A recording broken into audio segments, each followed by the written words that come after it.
وصار الدمع يجري يا إلهي خذ. Bismillahirrahmanirrahim. Assalamualaikum warahmatullahi wabarakatuh. Alhamdulillah wassalatu wassalamu ala rasulillah.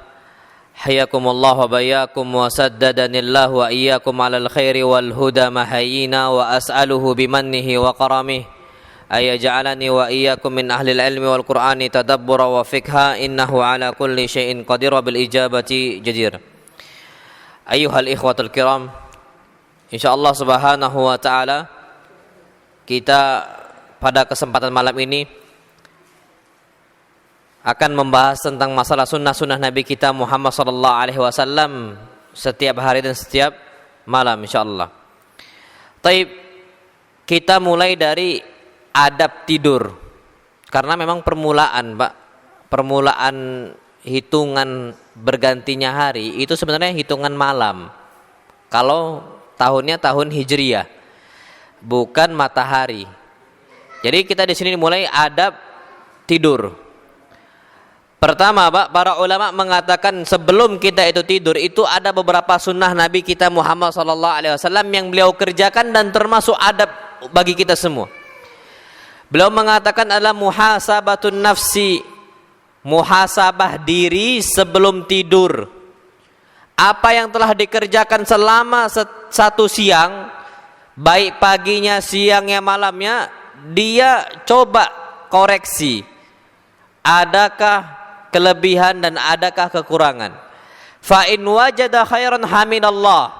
Kalau seandainya kita mendapati amal siang kita, amal pagi kita, amal sore kita berupa kebaikan, jangan lupa puji Allah. Jangan sandarkan semuanya kepada diri kita yang lemah. Walhamdulillah, anak udah ngafal hadis. Anak ini cerdas. Ya akhi, semua sandarkan kepada siapa? Allah. Walhamdulillah, ana bisa mengumpulkan harta yang banyak siang ini. Kita puji Allah, jangan puji apa? Kecerdasan kita. Apa bedanya dengan Qarun? Ketika Qarun mendapatkan uang yang banyak sampai Pak saking besarnya gudang hartanya Qarun, itu Pak berarti udah saking banyaknya. Kita kalau punya gudang Pak, kuncinya seberapa? Ya kunci kecil lah. Kita bisa masuk kantong. Berarti menunjukkan uang kita sedikit. Gak ada apa-apa yang dibandingkan hartanya siapa? Qarun.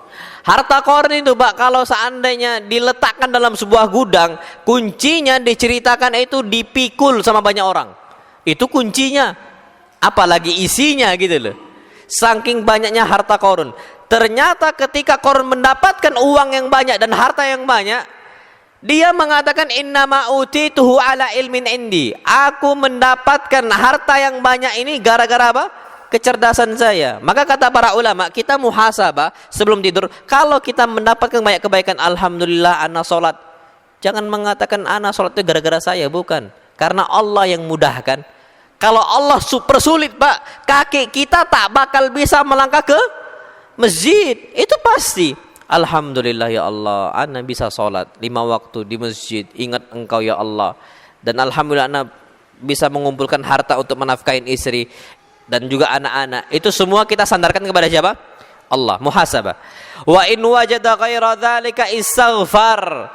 Tapi kalau seandainya kita mendapatin ada maksiat, ada kekurangan, ada kesalahan, ada kekeliruan, maka istighfar. Dia istighfar kepada Allah. Astaghfirullah, ana nih siang ini masih belum sempurna. Astaghfirullah. Terus wa anaba, kembali kepada Allah, taubat. Allahumma inni astaghfiruka wa atubu ilaik. Dan kita harus memiliki tekad, hari esok jangan sampai terulang seperti hari yang kemarin. Itu kata para ulama. Nam Allahu a'lam bissawab. Kemudian sunnah Nabi yang berikutnya adalah an-naumu mubakkiran. Tidurnya cepat, segera tidur.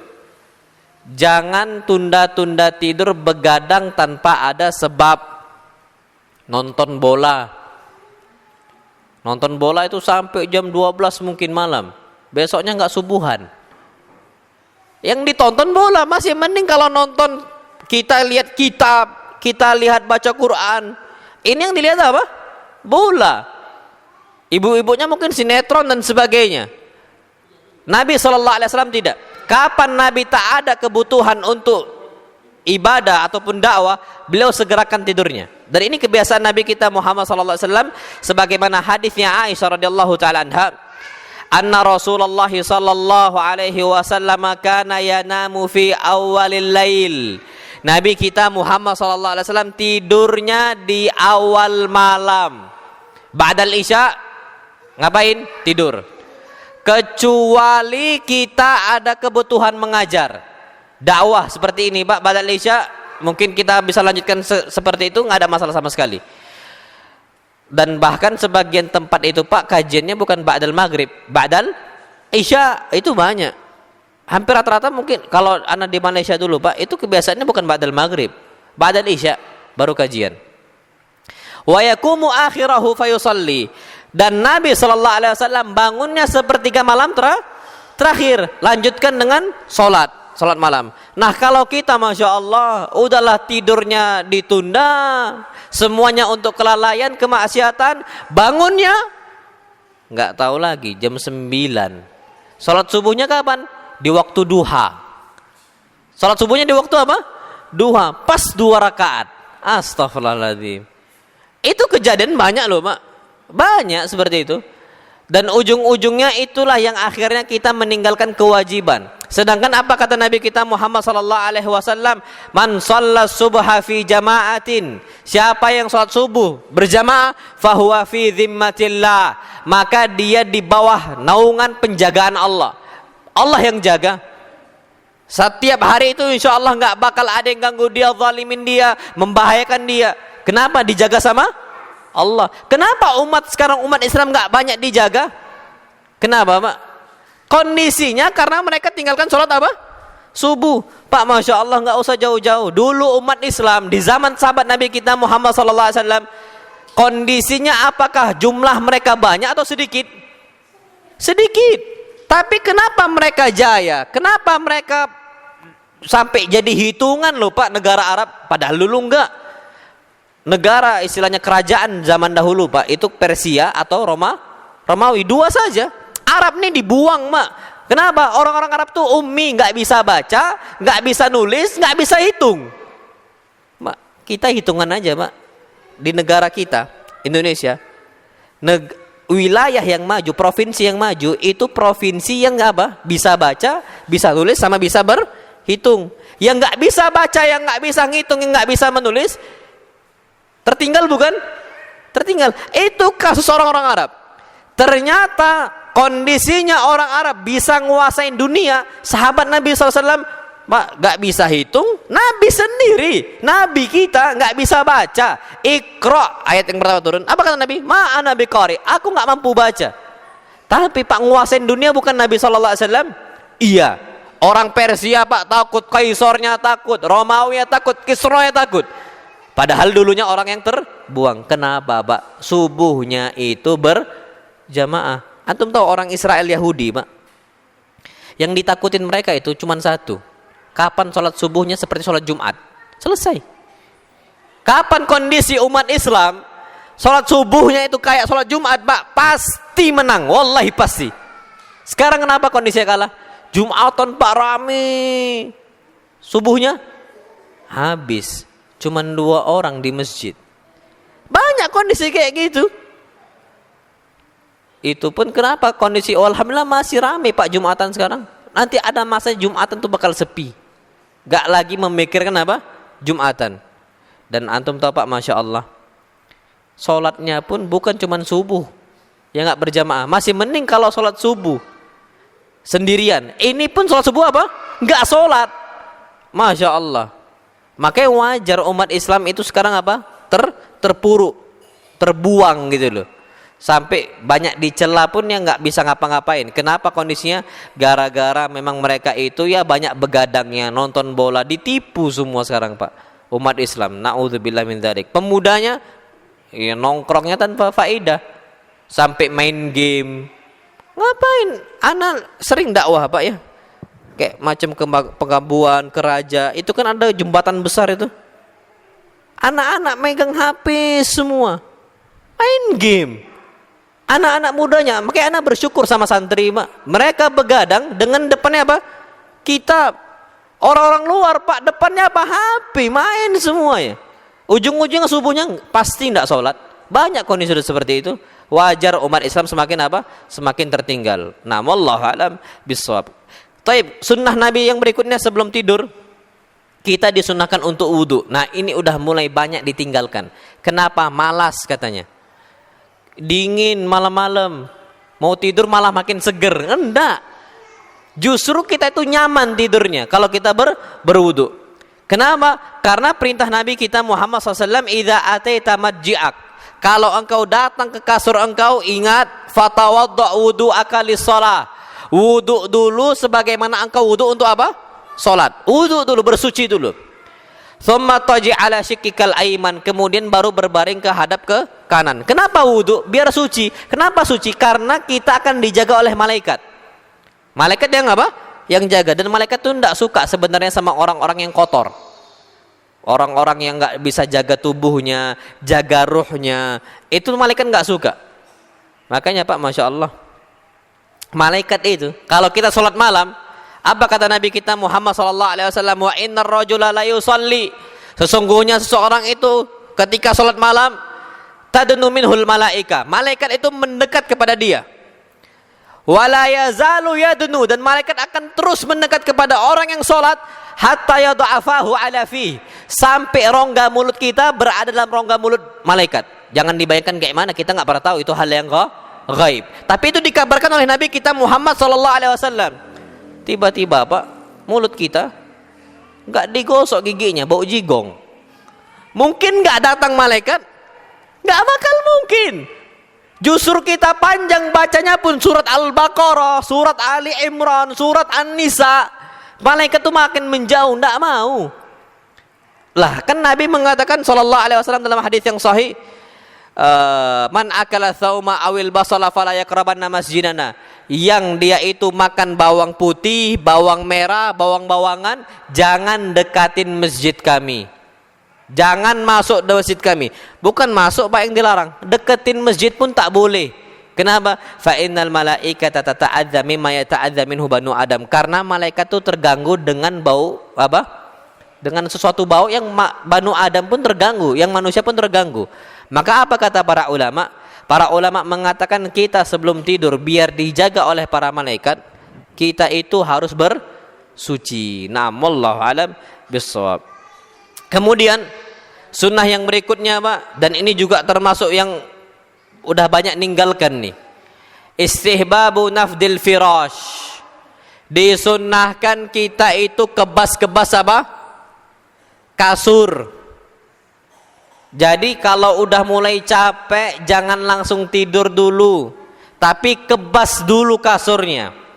Kenapa? Rasul kita Muhammad sallallahu alaihi wasallam bersabda, "Idza awa ahadukum ila firashihi", kalau kalian beranjak ke kasur kalian, falyanfut firashahu bidakhilati izarihi, maka hendaknya dia kebas kasurnya menggunakan ujung sarungnya.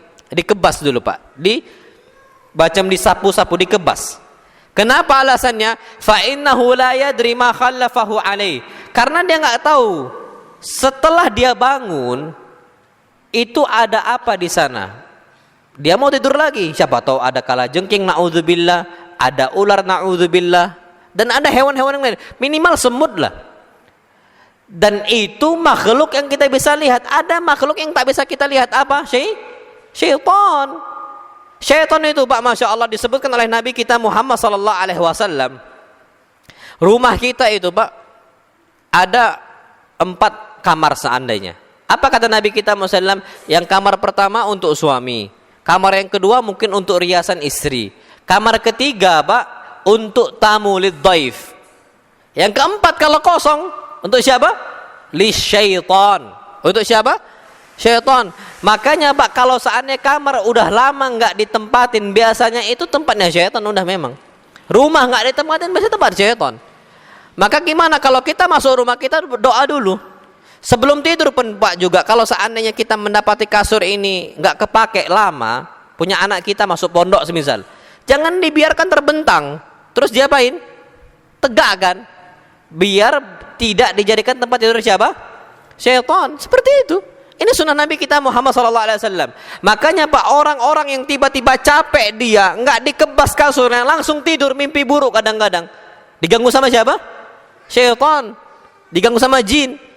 Maka dari itu diperintahkan oleh Nabi kita Muhammad SAW untuk kita itu kebas-kebas. Karena Pak, memang syaitan itu nyari tempat tidur di rumah manusia. Apa hadisnya? Nabi SAW mengatakan, "Idza dakhala ahadukum baitah." Kalau kalian itu masuk ke dalam rumah kalian, fadzakara rasmallahi alaih. Kemudian nyebut nama Allah, buka pintu, bilang bismillah. Dan ketika makan mengucapkan bismillah. Maka apa kata Nabi kita Muhammad sallallahu alaihi wasallam? Syaitan akan mengatakan la mabita lakum wala asya. Kalian tidak ada tempat untuk bermalam di sini. Kita harus pergi semuanya. Wala asya, dan kita tidak mendapatkan makan malam, dan kita harus apa? Pergi semuanya. Apa kata para ulama, Pak? Di sini menunjukkan bahwa syaitan itu bisa dan bahkan sering nyari tempat tidur di mana? Rumah manusia. Itu yang perlu kita perhatikan. Untuk ibu-ibunya tolong dijaga, Bu. Istilahnya adab kita di masjid. Taib. Yang kelima, jangan tidur tengkurap. Banyak nggak kaum muslimin tidur tengkurap? Banyak, asal tidur aja. Udah capek, langsung tidur, bukan yang ngadap kanan, belum lagi bersuci, belum lagi dikibas-kibas, langsung tidur, ceklek. Langsung apa? Tengkurap. Ini tidak boleh. Kenapa? Hati-hati Pak, hadisnya Abu Dzar radhiyallahu anhu qala marra biyan nabiyyu sallallahu alaihi wasallam wa ana muttaji'un ala batni. Kata Abu Dzar, Nabi sallallahu alaihi wasallam melewatin saya dalam kondisi saya berbaring di atas perut saya. Maksudnya apa? Tengkurap. Faraqadani birijlihi, maka Nabi goyang-goyangkan dengan kakinya. Tubuh saya digoyang-goyangkan oleh Nabi SAW dengan kaki beliau SAW. Wa qala ya Junaidib, wahai Junaidib, maksudnya Abu Dzar al-Ghifari, innama hadhihi dija'atu ahlin nar. Jangan tidur kayak gini, karena ini adalah tidurnya gaya orang-orang penduduk api neraka. Mereka disiksa Pak, tengkurap kebalik. Penduduk neraka Pak, Allah tarik ke neraka. Kalau orang Islam Pak masuk surga, normal, kakinya di bawah, kepala di atas. Tapi kalau penduduk api neraka dibalik Pak sama Allah. Jalannya Pak, kepala di mana? Di bawah, kaki di atas. Disebutkan oleh Nabi kita Muhammad SAW seperti itu. Makanya di sini tidurnya pun dibalikkan oleh Allah Subhanahu wa taala. Nah, ternyata kita itu dilarang tasyabbuh. Tasyabbuh itu apa? Meniru-niru. Man tasyabbaha biqaumin fahuwa minhum. Siapa yang niru sebuah kaum, maka dia bagian kaum tersebut. Iya, masa iya kita mau termasuk kaum penduduk api neraka? Kan nggak mau. Maka apa? Jangan tidur tengkurap. Kalau sekarang Pak anak kita masih seperti itu, kita dapatin anak kita tengkurap, geser Pak antum.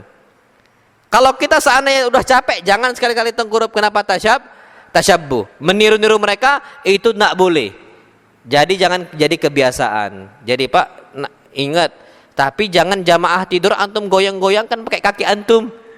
Ini khusus untuk Nabi kepada umatnya. Kalau kita ngomong akhi-akhi bangun. Jadi jangan digini-gini, karena Abu Dzar itu ya kesenangannya Nabi SAW biasa, wajar. Itu udah dekat Abu Dzar dengan siapa? Nabi SAW. Tapi harus diingatkan, akhi afwan, antum tidurnya tengkurap, balik. Kenapa? Antum sampaikan, innama hadhihi dija'atu ahlin nar. Ini adalah gaya tidurnya atau gaya berbaringnya apa? Penduduk api neraka.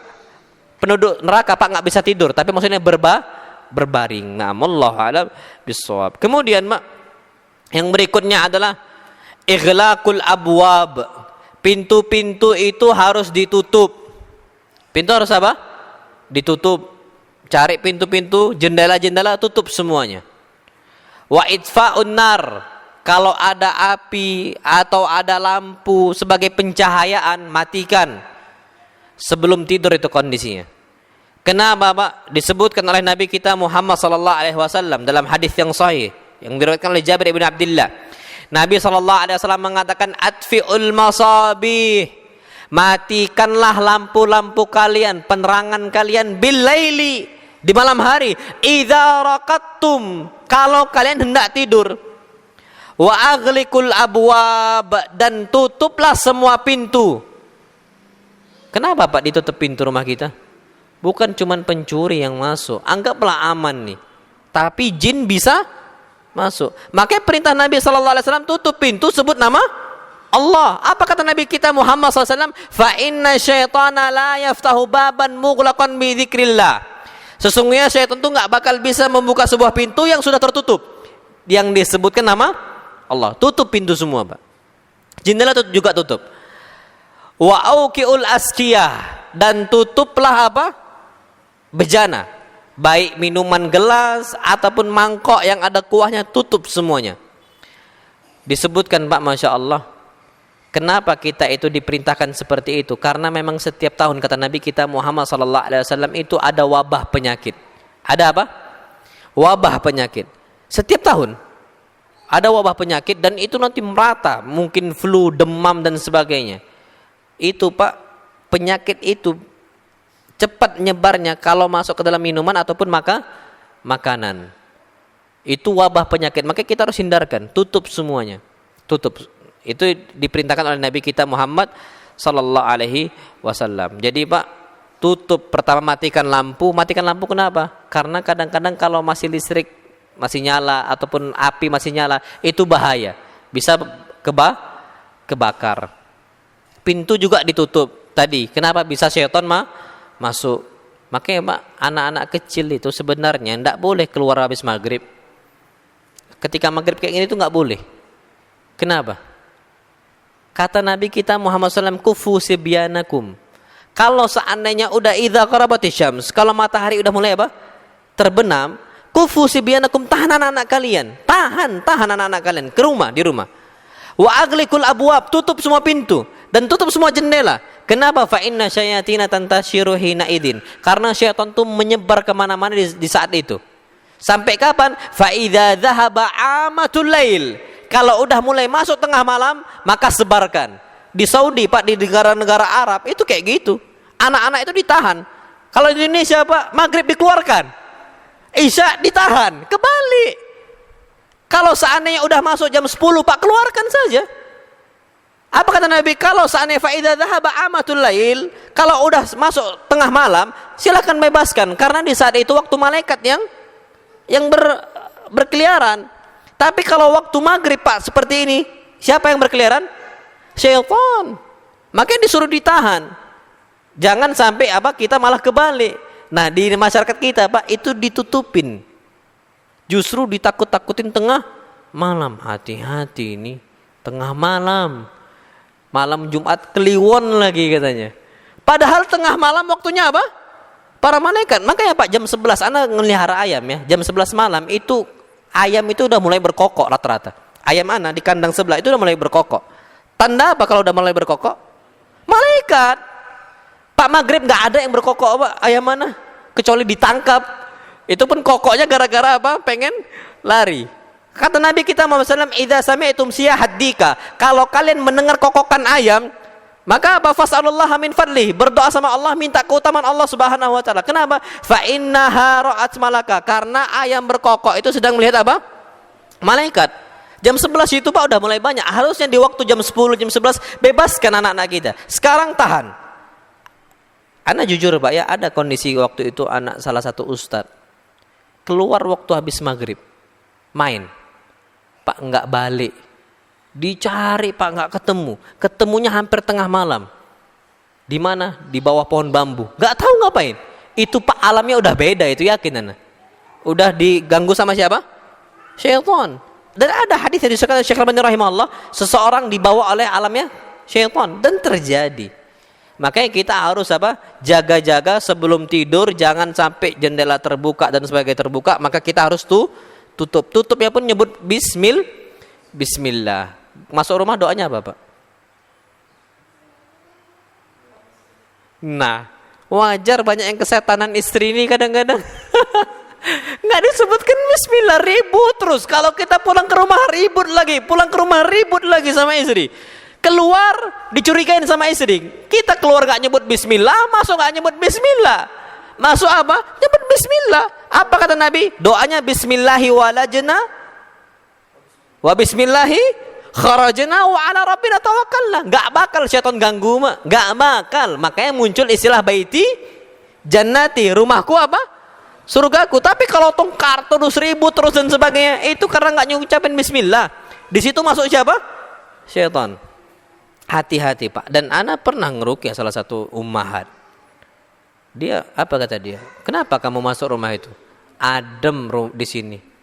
Rupanya gara-gara jarang disebutkan bismillah ketika apa? Masuk rumah. Hati-hati Pak. Adem katanya. Tapi kalau kita nyebutin bismillah, udah panas dia Pak, nggak bakal betah, kabur mereka semua.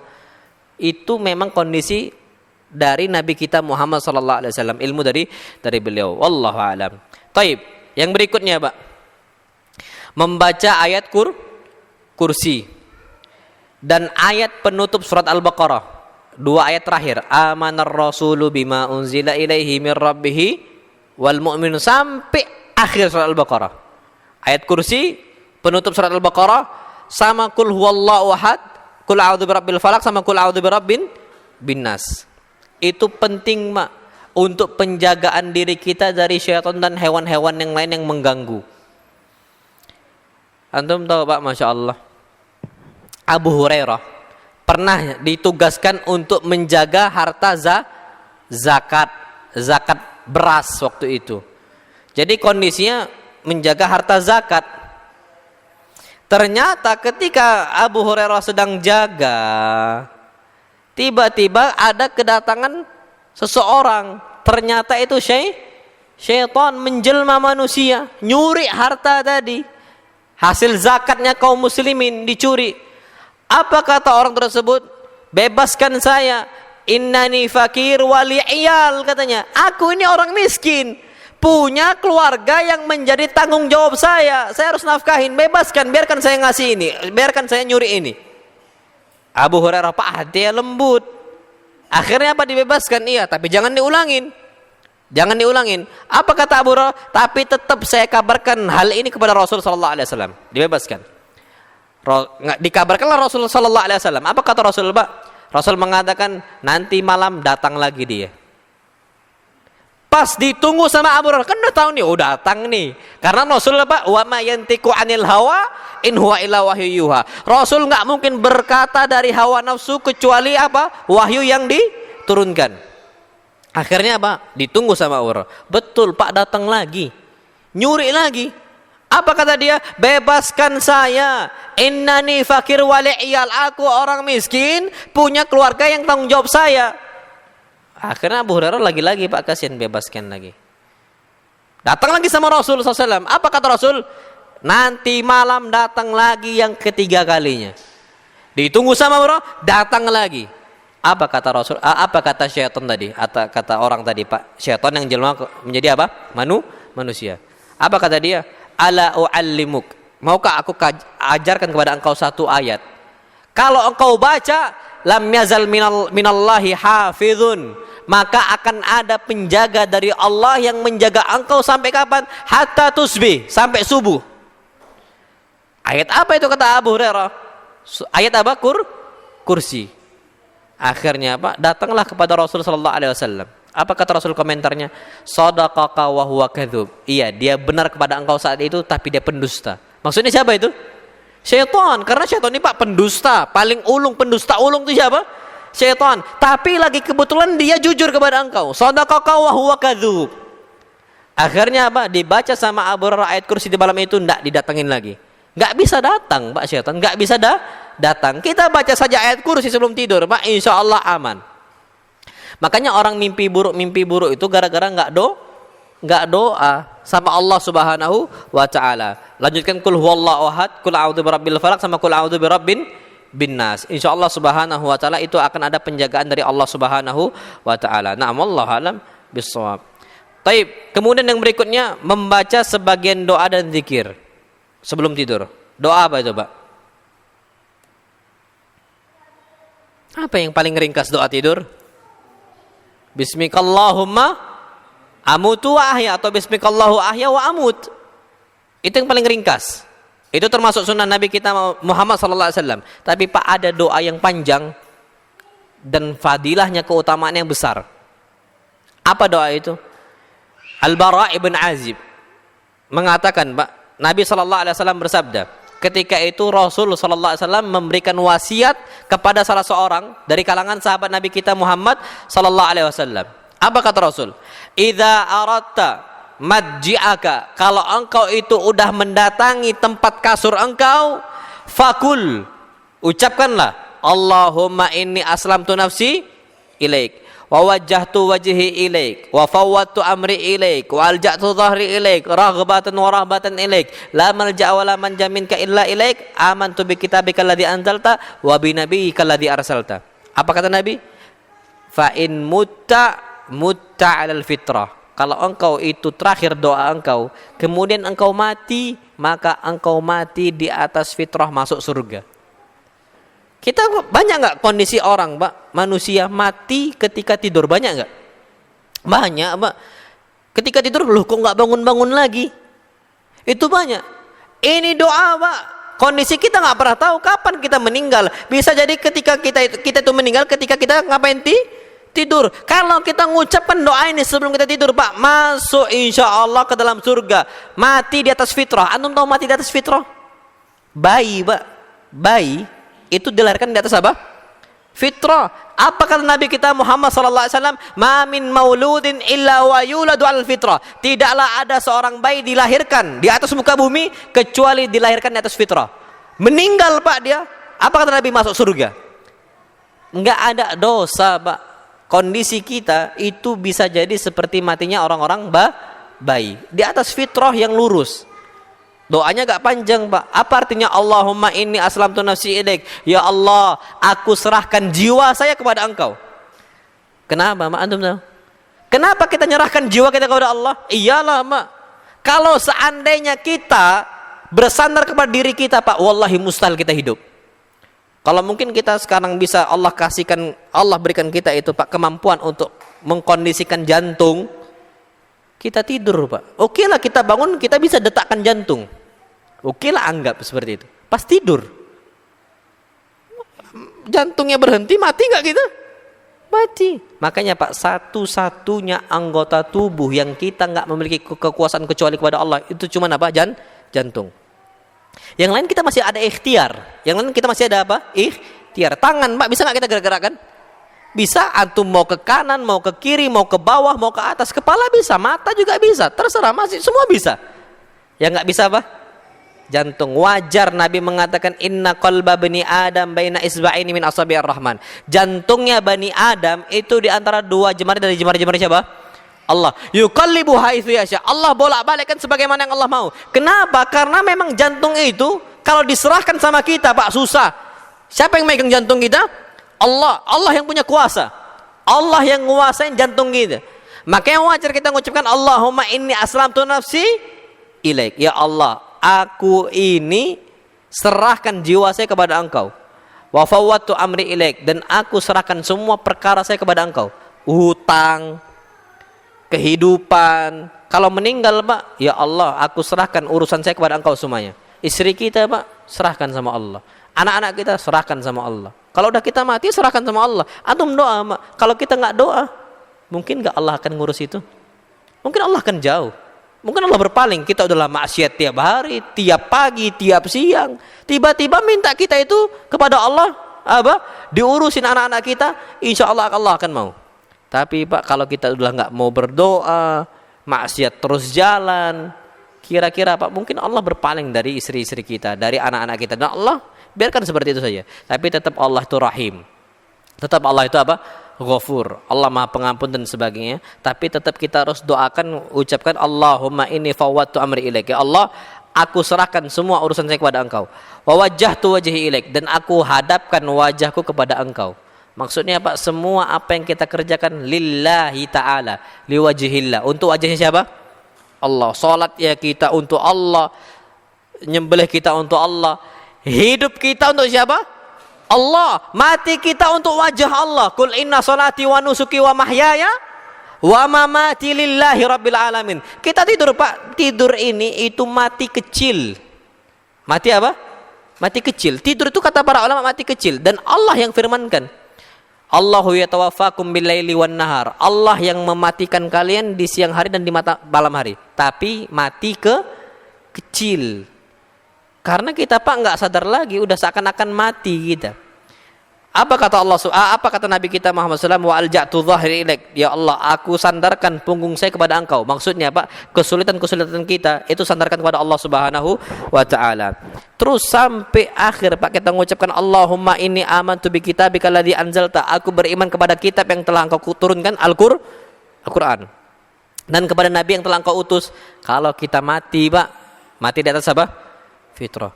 Ustaz, panjang Ustaz doanya. Gimana ya? Caranya bisa Pak. Antum taruhlah doa wirid atau doa sehari-hari. Kan banyak kan? Sampai udah diterjemahkan itu, letakkan samping kasur. Ana dulu Pak di pondok gitu. Sampai akhirnya ana ngafal Pak, bukan dengan dihafal, bukan. Karena sering baca, terhafal sendiri Pak. Sampai sekarang. Itu doa panjang loh Pak. Dari anak kecil, dari sejak SMP anak di Bukhari dulu di pondok, itu hafal bukan gara-gara anak ngafal maksa, bukan. Tapi gara-gara sering baca. Antum seringlah baca Allahumma inni aslamtu nafsi ilaika wa wajjahtu wajhi ilaika wa fawwadtu amri ilaika wa alja'tu dhahri ilaika rahbatan wa rahbatan ilaika la malja wa la manja minka illa ilaika amantu bi kitabika alladzi anzalta wa bi nabiyyika alladzi arsalta. Itu anak bukunya Syekh Sa'id Ibn Wahab Al-Qahtani. Yang kecil itu Pak, ada kan? Doa sehari-hari. Kalau Ustaz Yazid agak besar. Antum silahkan, antum pilih yang mana antum mau. Letakkan di samping apa? Kasur kita.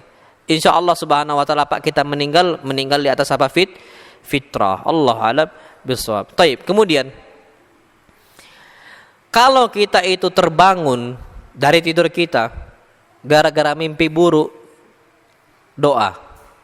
Antum tahu nggak Pak? Pernah nggak antum dalam kondisi mimpi buruk ke kamar mandi pun nggak berani? Ada kan? Ini terjadi Pak. Jadi ketika itu ada saudara ana tidur samping ana. Takut dia. Bangunin. Bangun kau, temenin ke kamar mandi. Kenapa? Enggak, ngeri aja. Kenapa? Mimpi buruk ya? Iya katanya. Jadi Pak, orang mimpi buruk itu kadang-kadang sampai terbawa. Udah bangun pun masih terbawa takutnya. Masih terbawa apa? Takutnya itu terjadi. Sampai kapan? Sampai Allah hilangkan syaitan dari dia. Kalau nggak diganggu terus Pak, sampai subuh dia sholat baru alhamdulillah tenang ya Allah. Itu ada kan kondisi orang-orang seperti itu. Maka doanya Pak, sebagaimana Nabi SAW berdoa dalam hadis yang sahih Pak, riwayat Abu Daud. Apa doanya? A'udzu bikalimatillahi tammati min ghadabihi. Aku berlindung dengan kalimat Allah yang sempurna min ghadabihi, dari murkanya Allah. Mungkin kita Pak, Allah takdirkan, Allah tetapkan kita mimpi buruk gara-gara kita dimurkain sama siapa? Allah. Banyak dosanya kali. Makanya kita pertama berlindung kepada Allah dari apa? Amarahnya siapa? Allah Subhanahu wa taala. Wa syarri ibadihi, dan dari keburukan hamba-hamba Allah. Syaitan ini Pak hamba Allah. Orang kafir hamba Allah Pak. Hamba Allah itu ada dua Pak. Hamba Allah yang Allah cintain sama hamba Allah yang Allah benci. Apa kata Allah? Wa illa atihi gimana ayatnya?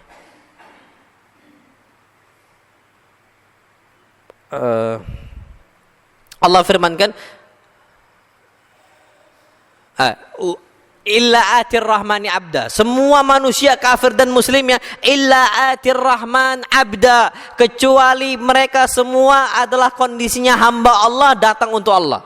Tapi hamba Allah ada dua Pak. Hamba Allah yang Allah cintain dan hamba Allah yang Allah benci. Sama kayak kita punya budak Pak. Ada budak yang kita senengin, ada budak yang kita benci. Ini Pak, apa kata Nabi kita SAW? Wa syarri ibadihi, kita berlindung kepada Allah dari hamba-hamba Allah yang buruk. Banyak Pak, syaitan tuh buruk semua. Wa min hamazati syayatin, dan dari bisikan-bisikan siapa? Syaitan. Wa an yahdurun, ketika mereka hadir di sini. Jadi Pak, memang mimpi buruk itu memang ketika itu syaitan sedang hadir. Ke kamar mandi pun takut karena syaitan sedang apa? hadir. Terus gimana caranya? Kita berlindung kepada Allah Subhanahu wa taala dengan doa-doa tadi. Nah, wallahu alam bissawab. Kemudian yang berikutnya, kita kalau bangun tidur doanya apa, Pak? Nah, alhamdulillahilladzi ahyana ba'dama amatana wa ilaihin nusyur. Segala puji bagi Allah alladzi ahyana, yang telah menghidupkan kami setelah mematikan kami, ba'dama amatana, setelah mematikan kami. Makanya tidur itu, Pak, mati bukan mati, tapi mati kecil. Tergantung Allah, Pak. Orang, Pak, kalau udah tidur ruhnya itu pisah dari jasad. Tapi ada dua opsi. Allah balikkan ruhnya ke jasad, atau ada yang Allah tahan. Kalau Allah tahan, Pak, udah meninggal nian. Tapi kalau Allah balikkan masih hidup. Wa ilaihin nusyur, dan kepadanya kami kembali. Allah alam bisawab. Insyaallah ini udah waktunya azan, kita lanjutkan. Salat dulu kan biasanya? Kemarin salat dulu kan di sini kalau nggak salah. Azan habis itu? Oh lanjut ya. Oh lanjut di sini. Oh na'am. Fadhal, azan dulu. Kita lanjutkan ba'dal azan. Silakan azan.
Taib.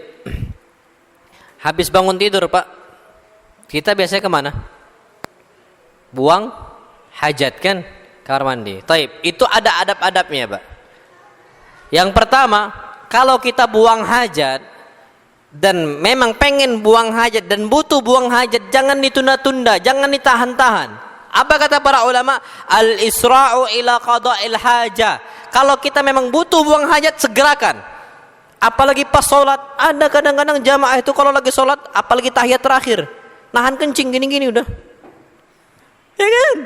Itu banyak. Kalau udah kondisi seperti itu, batalkan saja. Batalkan. Nanggung ini, kita udah rakaat terakhir, ya Allah, hitung-hitungan sama Allah. Kayaknya sholat 4 rakaat itu yang udah dicapai sampai tahiyat akhir tuh kayak berat bagi dia. Udah suatu pencapaian yang udah sempurna kayaknya sama dia. Udah berat didapatkan gitu loh. Padahal nggak ada salahnya dia tinggal batalkan, berangkat ke kamar mandi. Makanya Nabi kita Muhammad SAW bersabda, la sholata bihadratit ta'am wala wa huwa yudafi'u al-akhbathan. Tidak sempurna salat seseorang ketika dihidangkan makanan. Kalau dihidangkan makan itu Pak, kalau bisa jangan dulu sholat, makan dulu nggak apa-apa. Makan dulu. Kenapa? Pas lauknya udang Pak, apalagi anggaplah kambing. Bayangannya pas suatu kambingnya, Masya Allah. Kan ternyata Pak, Masya Allah, kalau seandainya kita dihidangkan makanan, anggaplah dihidangkan apa? Makanan. Dalam kondisi banyak kaum muslimin, undangan tamu. Tiba-tiba ketika dihidangkan, nggak sengaja azan, lupa dia. Tapi udah dihidangkan. Ada yang sebagian udah makan, sebagian lagi belum. Maka gimana? Makan dulu. Kalau kita langsung berangkat Pak ke masjid, ujung-ujungnya sholat udah habis belum kambingnya. Aduh. Kan terjadi kayak gitu. Maka gimana? Makan dulu, nggak apa-apa. Manusiawi kita. Tapi jangan dipaksa untuk dihidangkan makanan di waktu sholat. Ini juga ngawur. Dek, cepet ini masaknya. Ini mau azan ini, dipaksa-paksa kayak gitu. Akhirnya dihidangkan 5 menit sebelum azan. Ya itu memang maksa, jangan. Akhirnya setiap hari tidak sholat zuhur berjamaah. Terus gimana? Kita itu hidangkan makannya itu apa? Habis zuhur. Itu usahakan seperti itu. Nah, kita sekolah juga sama, sekolah. Kan biasanya kan kalau sekolah atau lembaga perusahaan atau karyawan, itu kan biasanya kan dikasih jatah makan siang. Usahakan jatah makan siang itu jangan dibagikan sebelum sholat, tapi habis sholat. Habis sholat baru dibagikan. Itu seperti itu. Kalau seandainya dihidangkan sebelum sholat, udah makan dulu. Kenapa? Nggak bakal khusyuk. Yang kedua, wala wa huwa yudafi'uhu al-akhbathan. Jangan sholat dalam kondisi kita nahan air kencing ataupun BAB kentut. Nggak boleh. Jadi jangan ditahan-tahan. Kita ini mau sholat tiba-tiba apa kentut. Itu Masya Allah itu. Kalau ada sebagian orang itu kalau udah mau kentut ditahan, keluar aja.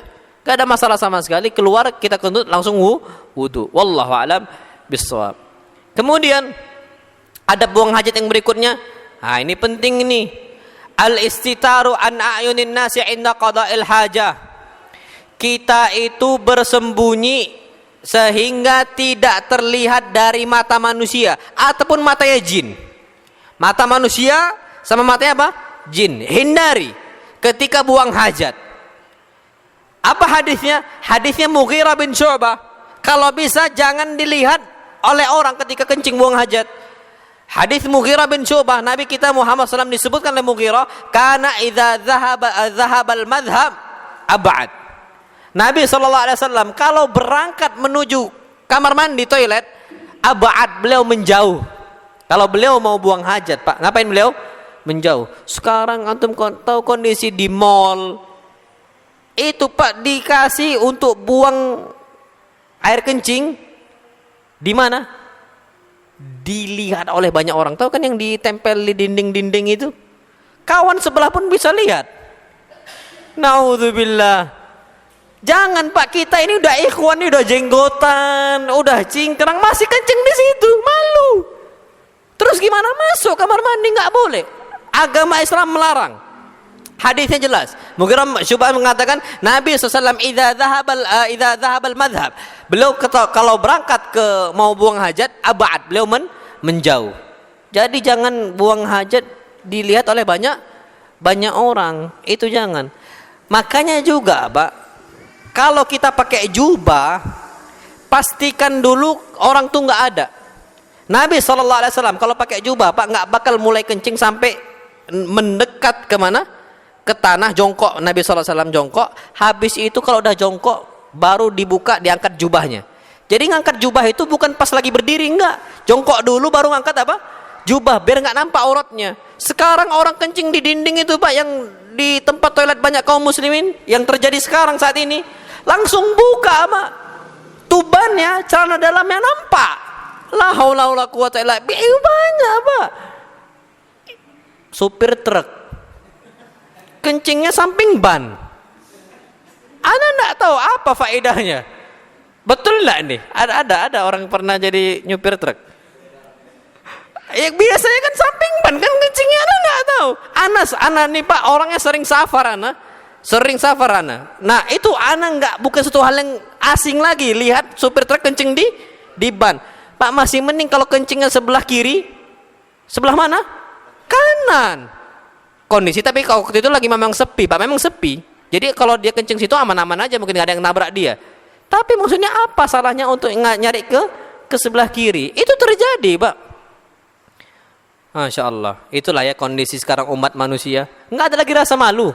Apa kata Nabi? Inna mimma adrakan nasu min kalamin nubuwatil ula. Termasuk ucapan nabi-nabi yang awal dari zaman Nabi Adam sampai zaman kita sekarang, idza lam tastahi fasna ma syi'ta. Kalau enggak mau, kerjakan apa yang kau mau. Silakan kencing di situ karena enggak ada rasa malu lagi. Maksud Nabi, Pak, bukan berarti kalau gitu boleh aja, bukan. Maksudnya ini ancaman, apa? Ancaman untuk mereka-mereka. Kalau kencing itu ya coba mikirlah, kita ada rasa malu, jangan kencing di situ. Itu kata para ulama. Jadi, Pak, jangan dulu buka celana sampai pastikan aman. Ini jelas-jelas banyak orang dipelorotin aja celananya. Na'udzubillah. Nas'alullah salamatul afiyah. Jadi, Pak, menjauh dulu. Makanya kita udah ikhwan, Pak, udah ngaji, jangan lagi pakai fasilitas toilet yang berdiri yang diletakkan di mana di dinding. Bukan lagi semua orang dekat aja bisa lihat loh, Pak. Orang dekat itu bisa apa? Bisa lihat. Na'udzubillah. Nah, jadi kita berlindung dari pandangan mata manusia ketika buang hajat. Hati-hati, jangan sampai terlihat dari mereka. Kita berlindung dari pandangan mereka. Dan juga sama pandangan mata jin, syaitan. Terus dengan cara apa? Ucapkan sebelum masuk kamar mandi dengan apa? Ucapan Bismillah. Kenapa? Nabi SAW mengatakan dalam hadis yang sahih, sitru ma baina ayunil jinni wa aurati bani adama idza dakhala ahadumul khala an yaqula bismillah. Penghalang matanya jin, penutup matanya jin ketika Bani Adam masuk dalam kamar mandi, ketika mereka mengucapkan apa? Bismillah. Kalau nggak mengucapkan, Pak, bisa jin lihat. Sekali lihat mungkin nggak ada rasa suka. Kalau tiap hari dilihat, Pak, suka, Pak. Jangan dikira syaitan itu nggak bisa suka sama manusia, bisa. Semua ulama semua sepakat. Ibnu Taimiyah katakan iya, syaitan bisa jatuh cinta sama apa? Manusia. Kalau antum pernah, anak sering Pak ngeruqyah, Pak, kondisinya syaitan itu memang bisa suka sama manusia. Gak mau keluar, kenapa? Senang dan cinta sama dia, gak mau keluar. Ya kalau masuk kamar mandi gak mengucapkan bismillah, buka baju, kita ucapkan apa? Bismillah. Ini buka baju aja. Pak, antum tahu laki-laki sejenis kita ya, laki-laki sama laki-laki terlihat dadanya terus. Orang-orang nge-gym itu kenapa bisa sama-sama suka padahal sama jenis nge-gym? Karena apa? Lihat terus tiap hari. Padahal bukan aurat, Pak. Padahal bukan apa? Aurat. Tapi terlihat. Itu seperti itu syaitan. Dan dari awal kenapa iblis memerintahkan Adam dan Hawa makan buah yang dinamakan buah khuld? Apa tujuannya? Penasaran dengan auratnya siapa? Adam dan Hawa. Makanya ketika makan buah khuld, apa kata Allah Subhanahu wa taala dalam Al-Qur'an Karim? Terlepas pakaiannya, Adam sama Hawa malu, Pak. Apa kata Allah? Fatafik dalam Al-Qur'an nih, Pak. Fatafika yaksifani alaihima min waraqil jannah. Adam sama Hawa langsung menutupi auratnya dengan daun-daun apa? Surga. Makanya ayat setelahnya Allah tutup dengan apa? Ya bani Adam qad anzalna 'alaikum libasa yuwari sawatikum warisha. Wahai bani Adam, kami telah turunkan pakaian untuk kalian wahai bani Adam. Pakai terlindung dari mata manusia dan mata siapa? Syaitan iblis. Jadi iblis itu Pak senang. Makanya kenapa sekarang banyak wanita-wanita telanjang? Siapa yang membisikin? Syaitan penasaran sama aurat mereka. Itu hati-hati Pak. Makanya kita masuk kamar mandi ucapkan bismillah. Allahumma inni a'udzubika minal khubuthi wal khaba'ith. Aku berlindung kepada engkau dari al khubuth. Khubuth nih Pak, syaitan laki-laki. Wal khaba'ith, syaitan perempuan. Naam, wallahu alam bisawab. Kemudian ada mudukhulil khala' bi syai'in fihi dzikrullah. Jangan masuk kamar mandi dengan atribut yang ada tulisan Allah. Ada tulisan apa? Allah. Tidak boleh, jangan.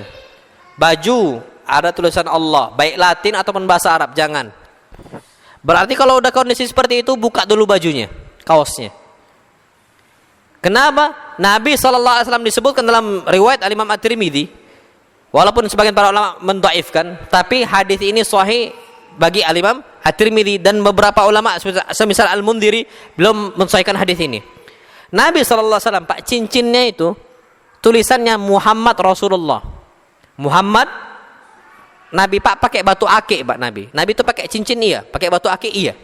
Tapi diukir batu akiknya. Karena Nabi pakai cincin itu memang termasuk tujuan utamanya untuk cap. Sebagai apa? Cap, untuk ngecap. Stempel betul. Tulisannya Muhammad Rasulullah.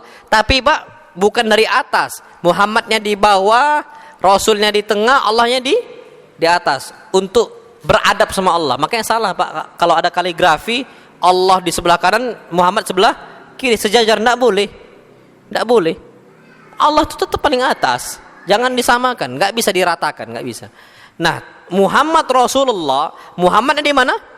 Di bawah. Rasul di tengah. Allah di mana? Atas. Apa kata Anas bin Malik dalam riwayat Tirmidzi? Karena Rasulullah sallallahu alaihi wasallam idza dakhala al-khala'a naza'a khatamah. Nabi kalau masuk toilet naza'a khatamah, beliau lepaskan apa? Cincin. Kenapa? Ada tulisan apa? Allah. Lafzul jalalah. Kita harus apa? Hindari. Jadi jangan masuk ke kamar mandi yang ada atribut tulisan Allah. Tulisan Arab enggak apa-apa.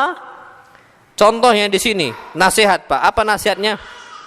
Contoh, idza lam tastahi fasna' ma syi'ta.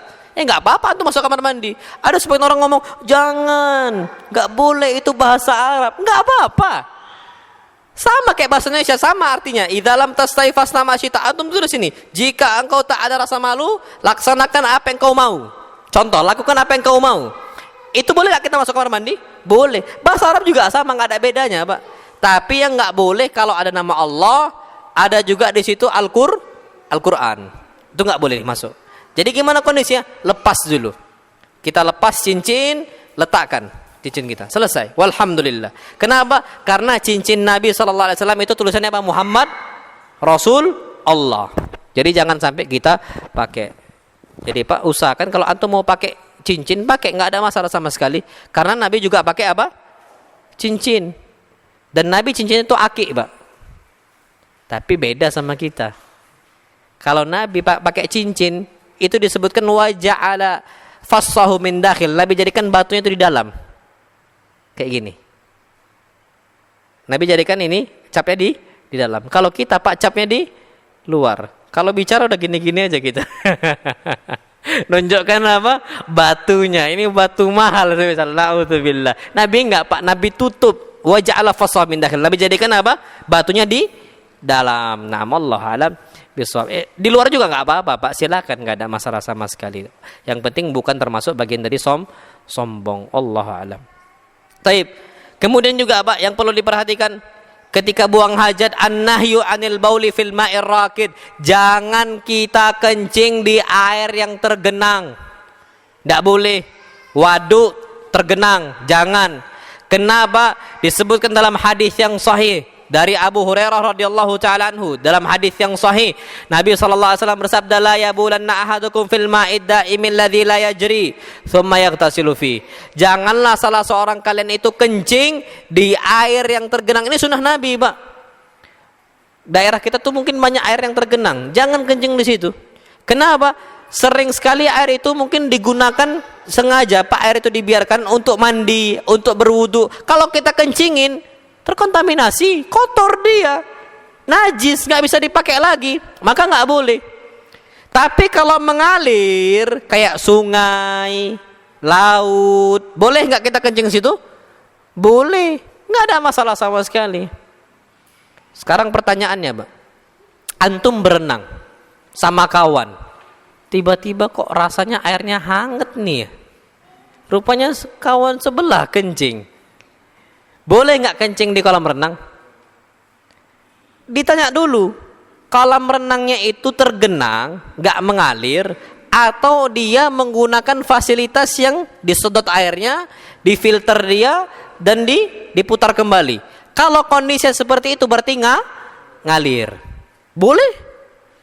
Dan hampir rata-rata sekarang, Pak, kolam renang dengan sistem seperti itu, ngalir dia, disedot.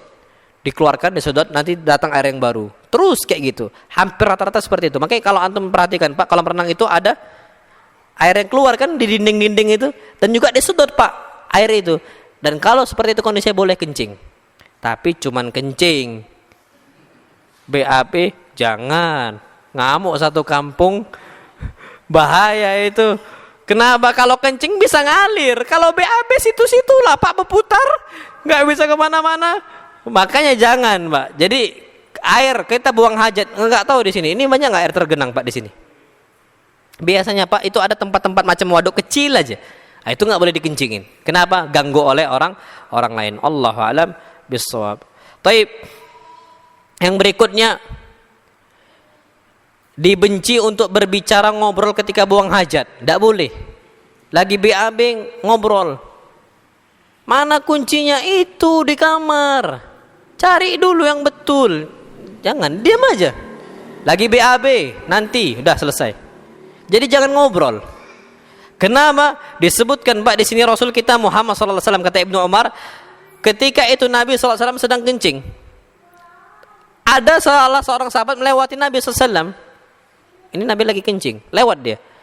Dia, Pak, mengucapkan salam dari jauh, assalamualaikum. Nabi diam aja, nggak mau jawab. Sampai selesai, Pak, baru Nabi jawab, waalaikumsalam. Ada apa? Nah gitu. Nabi SAW itu nggak mau untuk ngobrol, banyak bicara ketika sedang buang hajat. Makanya, Pak, kalau buang hajat itu jangan kita baca koran. Orang-orang barat tuh kayak gitu, Pak. Maksudnya cepet-cepetlah menghindar dari toilet. Kenapa? Toilet tempatnya siapa? Syaitan. Apa kata Nabi kita Muhammad SAW? Inna hadhil hushush muhtadira. Ini tempat toilet ada dihadirin oleh syaitan. Maka segerakan kalau kita BAB jangan terlalu lama sampai baca koran dan sebagainya. Itu dihindarkan. Orang-orang barat, Pak, baca koran mereka di situ.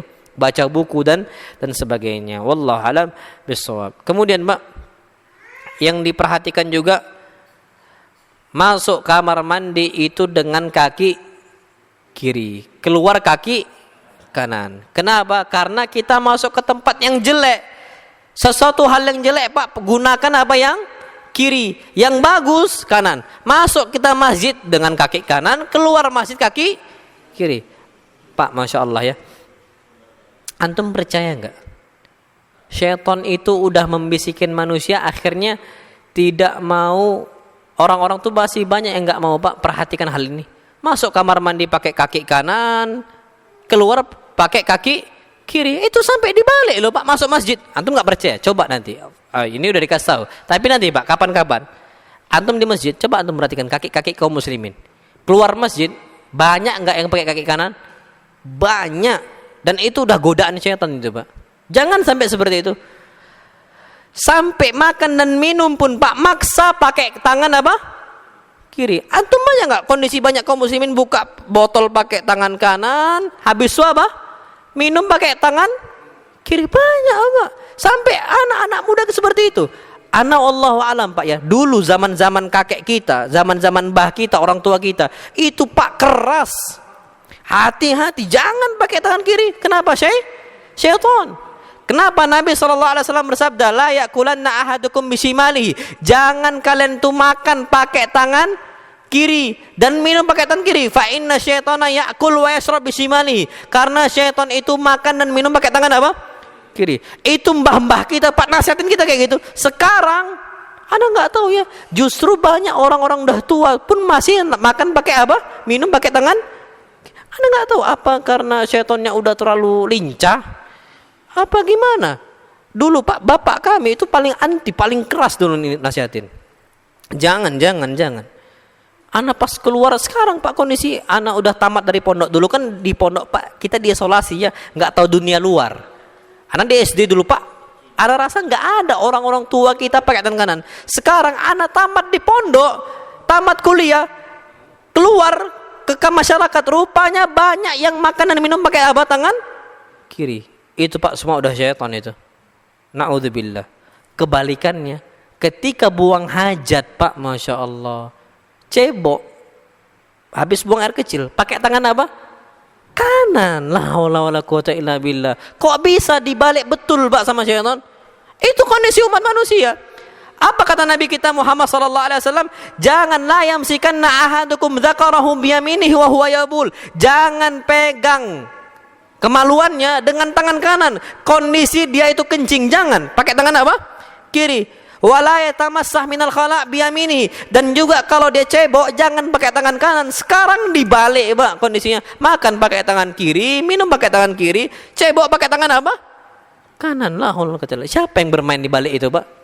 Syaitan Pak udah.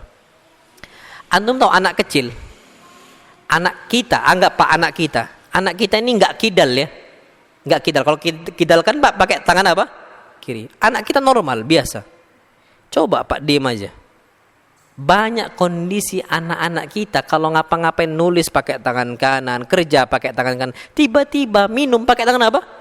Kiri. Siapa yang godain anak kita? Syaitan. Antum tahu anak kita Pak dari lahir udah diganggu sama siapa? Syaitan. Semua bayi nangis kata Nabi kita Muhammad SAW. Semua bayi terlahir kondisi nangis. Antum pernah nggak Pak jumpain bayi lahir keluar dari perut ibunya tiba-tiba nggak nangis? Ada, mati dia. Tapi kalau hidup pasti apa? Nangis. Kecuali siapa? Isa bin Maryam wa ummuhu, ibunya Maryam bintu Imran. Nggak nangis. Kenapa Pak? Karena Allah lindungin mereka berdua nih, Isa sama Maryam itu dari syaitan. Kenapa? Kata Nabi kita Muhammad SAW, itu ditusuk illa ta'anahu syaitan. Dari bayi Pak udah dicubit-cubit sama syaitan, nangis mereka. Itu kondisinya. Makanya anak-anak kecil kita itu kalau nggak kita didik Pak, nak jangan tangan kiri. Itu udah dibisikin sama syaitan. Tangan kiri, dibisikin sama syaitan. Akhirnya ada keinginan untuk minum, makan pakai tangan apa? Kiri. Na'udzubillah. Ngasih pakai tangan kiri itu anak-anak tuh banyak loh Pak. Makanya kita ingatkan, walaupun fitrah dia selamat, kadang-kadang lingkungan dan juga syaitan bisikan yang merusaknya.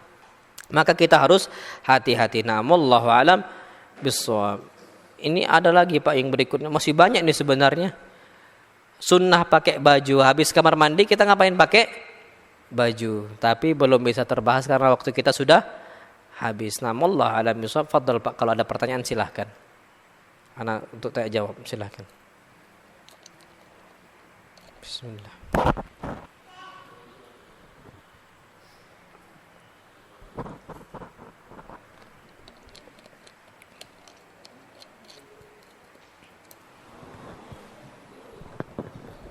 Nah, fadhal. Waalaikumsalam warahmatullahi wabarakatuh.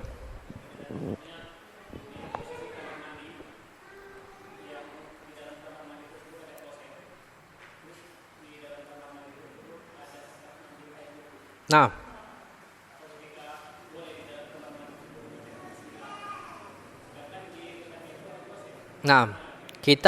kita mau berwudu di kamar mandi. Nah, Anda ngerti. Boleh nggak nyebutkan nama Allah di saat itu? Maka usahakan jangan. Terus gimana? Bismillahnya kita jamak. Dan ini fatwa banyak para ulama. Di antara ustadz kita juga, Ustadz Mahfud Umri itu mengatakan seperti itu. Kenapa? Karena kalau kita masuk kamar mandi, kita diperintahkan untuk mengucapkan apa? Bismillah. Ketika wudhu juga kita diperintahkan oleh Allah, oleh Nabi kita Muhammad SAW untuk mengucapkan Bismillah. Apa kata Nabi? La wudu'a liman lam yadhkur ismallah. Tidak sah wudhu seorang yang tidak mengucapkan Bismillah. Lantas gimana? Kata para ulama digabungkan.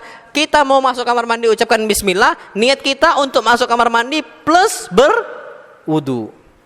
Jadi seperti itu. Jadi jangan mengucapkannya dalam kamar mandi. Kenapa? Allah alam, takutnya jatuh ke dalam istihza, merendahkan nama Allah. Kita sebutkan di dalam kamar mandi. Gak usah jauh-jauh Pak, jangan ke kamar mandi. Menyebutkan Allah di tempat maksiat. Main judi.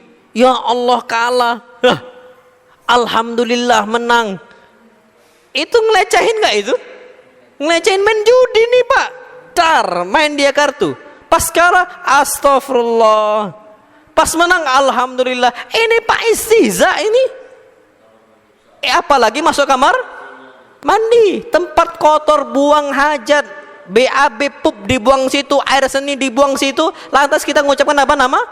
Allah. Maka kata para ulama, kita gabungkan bismillah sebelum masuk kamar mandi dan juga ketika berwudu. Allah alam. Fadl yang lain.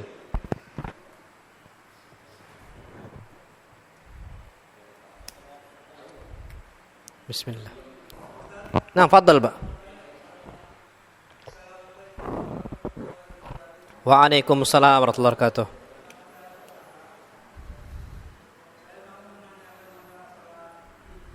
Salat witir, naam.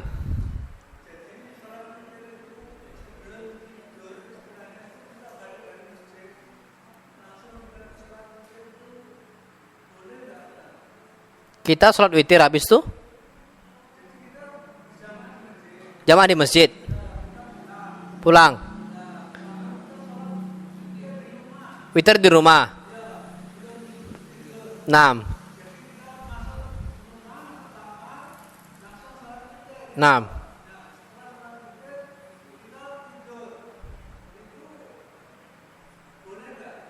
Jadi witir sebelum tidur. 6 boleh atau tidak? 6, taib. Pernah kasus ini terjadi di zaman Abu Bakar dan Umar. Abu Bakar Pak orangnya kapan udah tidur ndak bangun lagi. Umar orangnya kapan tidur masih bisa bangun. Ada kondisi anak Pak seperti Abu Bakar. Anak itu gini, mending anak begadang malam baca hadis, baca apa Quran. Habis itu Pak tidur. Bangunnya kapan? Subuh. Umar enggak. Dia itu kapan saatnya tidur Pak bisa bangun. Nah akhirnya Abu Bakar kondisinya kalau kapan udah tidur nggak bisa bangun lagi, maka Abu Bakar sholat witir sebelum tidur. Umar karena yakin habis tidur bakal bangun, Umar sholat witir habis tidur. Berdebatlah mereka berdua. Hadisnya hadis yang sahih. Ketika debat Rasul datang. Apa komentar Rasul kita Muhammad sallallahu alaihi wasallam? Rasul mengatakan asaba Abu Bakrin wa asaba Umar. Abu Bakar benar dan Umar juga benar.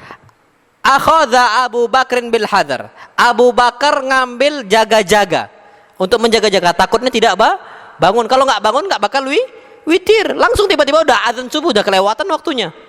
Umar akhadha bil azm. Umar dia ngambil dengan tekad, yakin bakal bangun. Dua-duanya benar, nggak ada masalah sama sekali.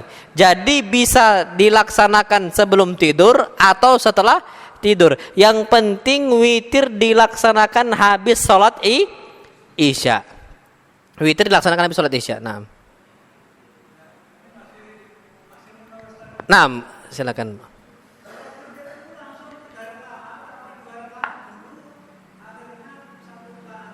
Naam. Taib. Sholat witir itu afdalnya memang boleh 3 rakaat atau 2 rakaat atau 1 boleh. Tapi yang afdal 2 baru 1. Kenapa? Karena sholat malam itu sebagaimana sabda Nabi SAW, sholatul laili masna masna masna. Sholat malam itu 2 rakaat 2 rakaat. Jadi kalau kita mau 5 rakaat 2 baru 1. Kalau kita mau 11 rakaat 2 baru seterusnya.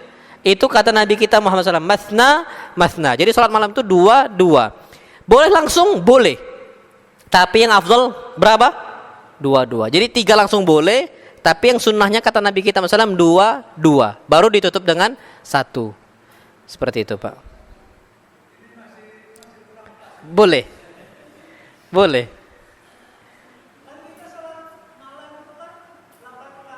Naam. Naam. Boleh, jadi gini, dua, baru satu. Dua, niat sholat malam. Dua, satu niat witir. Jadi seperti itu, Pak. Sama-sama, naam. Waalaikumsalam warahmatullahi wabarakatuh. Jadi ingat sunnahnya, tapi kalau laksanakan langsung empat, boleh? Saya tidak masalah. Dan riwayat dari Aisyah juga. Tapi yang afdal memang paling seringnya sholat Nabi itu dua, dan seterusnya. Seperti itu. Na'am, wallahu a'lam bishawab. Jadi witir itu kalau bisa memang kalau kita mampu di malam sepertiga malam terakhir. Tapi kalau kita nggak bangun maka sholat dulu. Nah, perhatikan. Apa hadis yang membolehkan? Hadisnya Abu Hurairah. Abu Hurairah ini persis seperti Abu Bakar. Kapan tidur nggak bangun lagi kecuali sholat subuh. Rasul SAW khawatir kalau Abu Bakar terus seperti ini dan nggak sholat witir, ketinggalan witirnya. Apa kata Abu Hurairah? Ya Aba Hurairah, wahai Abu Hurairah. Apa kata Abu Hurairah? Ausani khalili bi thalath.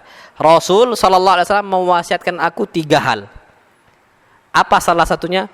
An utira qabla an anam. Aku sholat witir sebelum tidur. Wasiatnya siapa? Rasul untuk Abu Hurairah. Aku witir sebelum tidur. Tapi ingat itu untuk orang kondisinya seperti Abu Hurairah. Tapi kalau kita yakin bisa bangun malam jam 3 malam, Pak, yang afdal kita sholat witir jam 3 malam. Kalau Abu Hurairah enggak, Pak. Jadi balik ke dalam diri masing-masing. Balil insanu ala nafsihi basira. Orang itu masing-masing mengetahui tentang kondisi mereka masing-masing. Ana ya tahu tentang kondisi ana. Antum juga seperti itu. Mana yang antum lebih nyaman, antum pilih. Na'am, wallahu a'lam bishawab. Fadhil yang lain. Silakan.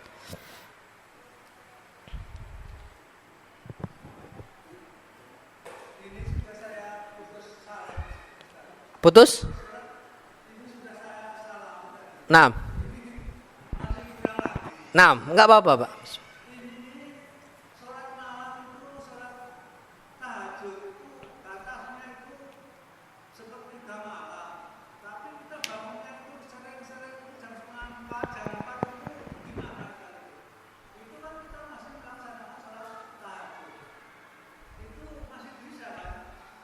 Bisa.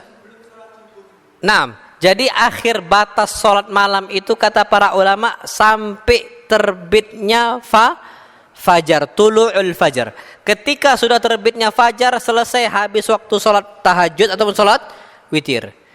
Jadi kata para ulama dari ba'da sholat isya. Ingat, bukan dari habis masuknya waktu isya, bukan. Tapi dari habis sholat isya. Apa bedanya? Apa bedanya? Waktu sholat witir, sholat malam, itu dari habis sholat isya, bukan dari masuknya waktu isya. Apa bedanya? Antum sholat maghrib, antum musafir.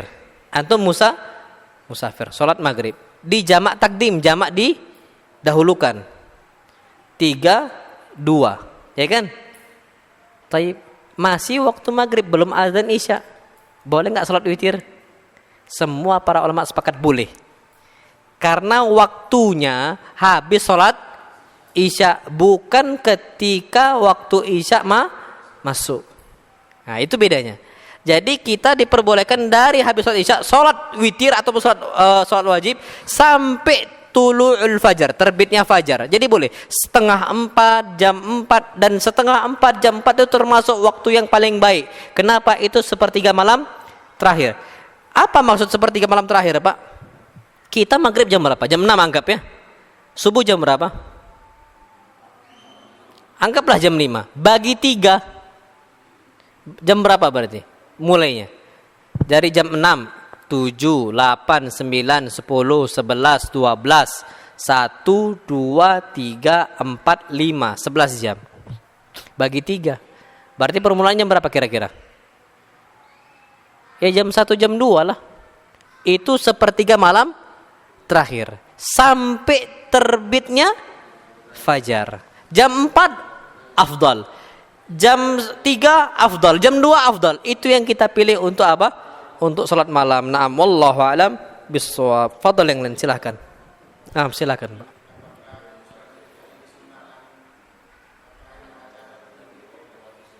Naam. Salat witir disunnahkan kita baca kunut. Sebagaimana ini sunnah Nabi kita Muhammad sallallahu alaihi wasallam. Apa kunutnya? Allahumma hdina fiman hadait wa afina fiman afait wa tawallana fiman tawallait wa qina syarra ma qadait innaka taqdi wa la yuqda alaik innahu la yadhillu man walait wa la ya'izzu man adait tabarakta rabbana wa ta'alait. Langsung apa kita ruku. Itu disunnahkan. Nah. Jadi Nabi seperti itu. Wallahu a'lam bishawab. Fadhal.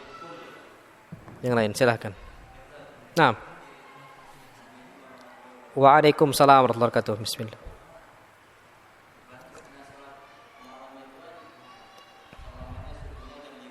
Naam. Naam. Iya, bisa. Bisa. Pokoknya betul belum azan. Bukan belum azan, belum terbitnya fajar. Kalau belum azan udah terbit fajar, muadzinnya tidur, ngorok. Tetap itu udah habis apa? Waktunya. Yang jelas patokannya itu terbit apa? Fajar. Terbit fajar itu kadang-kadang Pak ada jadwal sholat. Ah itu tentukan dengan waktu subuh kita. Nah, wallahu alam. Jadi jam 5 anggap berarti jam 5 kurang semenit pun Pak kita bisa sholat 1 rakaat, lakukan. Yang penting Pak ruku dapat. Contoh gini, kita Allahu Akbar. Qul huwallahu ahad, kita bacakan Al-Fatihah sama Qul huwallahu ahad. Sampai apa? Wa lam yalid wa lam yulad wa lam yakul lahu kufuwan ahad. Ruku kita Allahu Akbar, subhana rabbil azim wa bihamdi, subhana rabbil azim wa bihamdi, subhana rabbil azim wa bihamdi. Tiba-tiba adzan subuh. Sah enggak salat witir kita? Sah. Kenapa sah? Nabi SAW bersabda, man adrakar ruku faqad adrakar raka'ah. Siapa yang mendapati ruku, maka dia telah dapat 1 rakaat. Wa man adrakar raka'ah faqad adrakar salah. Siapa yang dapat 1 rakaat, dia maka mendapatkan salat. Berarti lanjutkan, jangan dibatalkan. Ngerti Pak sampai sini? Anak ambil contoh yang lain biar antum kita paham. Hadis ini, ingat anak ulangin hadisnya, man adrakar ruku faqad adrakar raka'ah. Siapa yang dapat ruku maka dia telah mendapatkan apa? 1 rakaat. Wa man adraka raka'ah faqad adraka shalah. Siapa yang dapat 1 rakaat dia telah dapat 1 salat. Baik, ana ambil contoh. Antum datang salat Jumat, khutbah. Tapi antum ketiduran, enggak sengaja. Datang itu ketika kaum muslimin udah salat. Kondisinya imam itu di tahiyat terakhir. Antum datang, sholat antum tahiyat terakhir, ya kan? Taib, habis itu kita diperintahkan oleh Nabi untuk menyempurnakan sholat. Berapa rakaat antum qadha?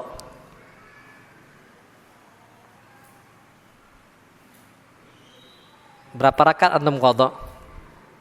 2. Berapa rakaat Pak coba? Anda mau tanya? Gak usah malu-malu Pak, biasa kita.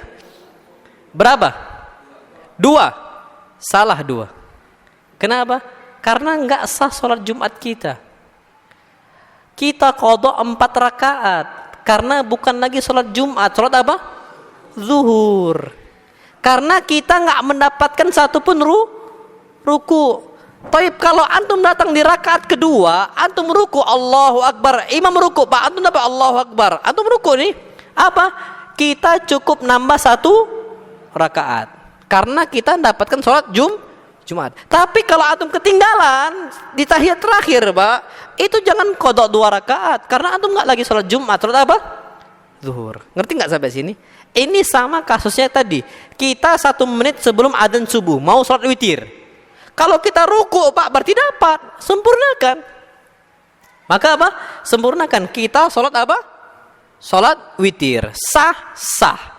Yang penting patokannya man adrakar ruku faqad adrakar raka'ah. Siapa yang dapat ruku telah dapat apa? 1 rakaat. Wa man adrakar raka'ah faqad adrakar shalah. Yang dapat 1 rakaat maka dia telah dapat salatnya. Ngerti Pak sampai sini ya? Nah, itu seperti itu Pak. Nah, wallahu a'lam bishawab. Fadhil yang lain silakan Pak. Nah, silakan. Nah. Gabungkan? Gabungkan? Doa istiftah?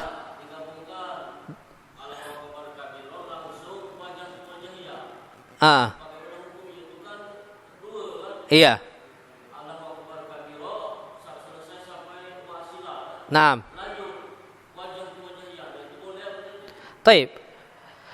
Doa itu kita istilahnya doa itu kan ada beberapa pilihan.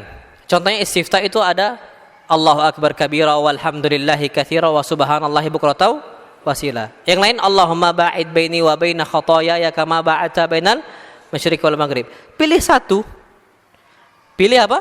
Satu. Kenapa? Itu namanya apa? Istilahnya disebutkan khilaf itu ada dua, khilaf tanawwu sama khilaf tudad. Ada dua perbedaan. Perbedaan yang itu tanawwu pilihan, pilih salah satu, ataupun khilaf tudad yang nggak bisa kita pilih. Kalau seperti itu, Pak, maka kita pilih satu. Pilih apa? Satu. Sama kita seandainya sholat. Ngangkat tangan nih, Pak, ada dua pilihan. Bisa sampai ke pundak, bisa sampai ke telinga. Jangan dua-duanya. Allahu akbar. Tidak ada. Pilih satu. Jadi cukup Allahu akbar kabira walhamdulillahi katsira wa subhanallahi bukratan wasila. Itu yang sahih. Tambahannya dhaif. Allahumma inni wajjahtu wajhiya lilladzi fatara samawati wal ardh, itu dhaif. Yang sahih, Pak, Allahumma ba'id baini wa baina khataaya kama ba'adta bainal masyriqi wal maghrib, atau yang tadi Allahu akbar kabira walhamdulillahi katsira wa subhanallahi bukratan wasila, cukup. Itu yang sahih. Itu yang dari riwayatnya. Setelahnya itu maka dhaif. Naam, wallahu alam bisawab. Fadhal yang lain. Jadi seperti itu, Pak. Naam. Contoh juga tahiyat, Pak. Tahiyat kan bisa dua pilihan, gini atau gini. Tapi jangan antum gabungkan gini-gini antum tahiyatnya. Jangan. Pilih salah satu saja. Naam, wallahu alam. Fadhal yang lain, silakan. Nah, fadal, Pak. Dua lagi juga nggak apa-apa. Fadal.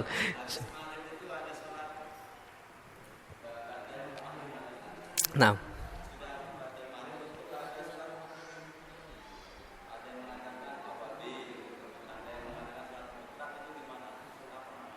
Taib, sholat sunnah habis maghrib itu namanya sholat ini apa? Sholat ba'diyah. Atau gampangnya kita itu disebutkan sholat sunnah rawatib. Kalau sholat awwabin itu enggak di waktu maghrib. Sholatul awwabin itu sholat duha. Kapan? Nabi SAW bersabda, sholatul awwabina hina tarmadul fisal. Sholat awwabin, orang-orang yang bertaubat, itu kapan? Hina tarmadul fisal. Ketika kaki-kaki anak onta kesakitan, kepanasan di padang pasir. Kapan itu? Jam 11-an. Jadi Pak, antum sholat duha paling bagus itu jam 10 sampai jam 11. Itu yang paling bagus. Yang paling bagus itu sholat awwabin. Nah, ba'da maghrib namanya sholat rawatib, sunnah rawatib, atau sholat ba'diyah. Sholat sunnah mutlak itu, Pak, apa maksudnya? Sholat tanpa sebab. Antum tiba-tiba nih, Pak, pengen sholat aja, udah, anda mau sholat. Itu sholat sunnah apa? Mutlak. Antum duduk-duduk nih, Pak, di waktu siang, nggak ada kondisi ngapa-ngapain. Anda mau beribadah sama Allah, anda mau sholat sunnah lah. Itu namanya sholat sunnah apa? Mutlak, tanpa ada sebab. Tapi kalau kita laksanakan ba'da maghrib, itu ada sebabnya. Karena habis sholat maghrib, namanya ba'diyatul maghrib, atau sholat sunnah rawatib maghrib. Nah, wallahu alam bisawab. Fadhal yang lain, silahkan. Nah. Nggak ada masalah. Itu baru sholat sunnah mutlak habisnya. Karena nggak ada lagi sholat. Sholat sunnah mutlak bebas saja. Itu sholat sunnah mutlak yang tidak terikat dengan sebab. Antum masuk masjid, disunnahkan sholat apa? 2 rakaat. Apa namanya? Tahiyatul masjid. Ada sebabnya, karena masuk masjid. Antum berdosa, mau sholat sunnah 2 rakaat. Apa namanya? Sholat sunnah taubat. Antum semisal sholat apa lagi? Minta pilihan sama Allah. Ada sebabnya, antum bingung 2 perkara.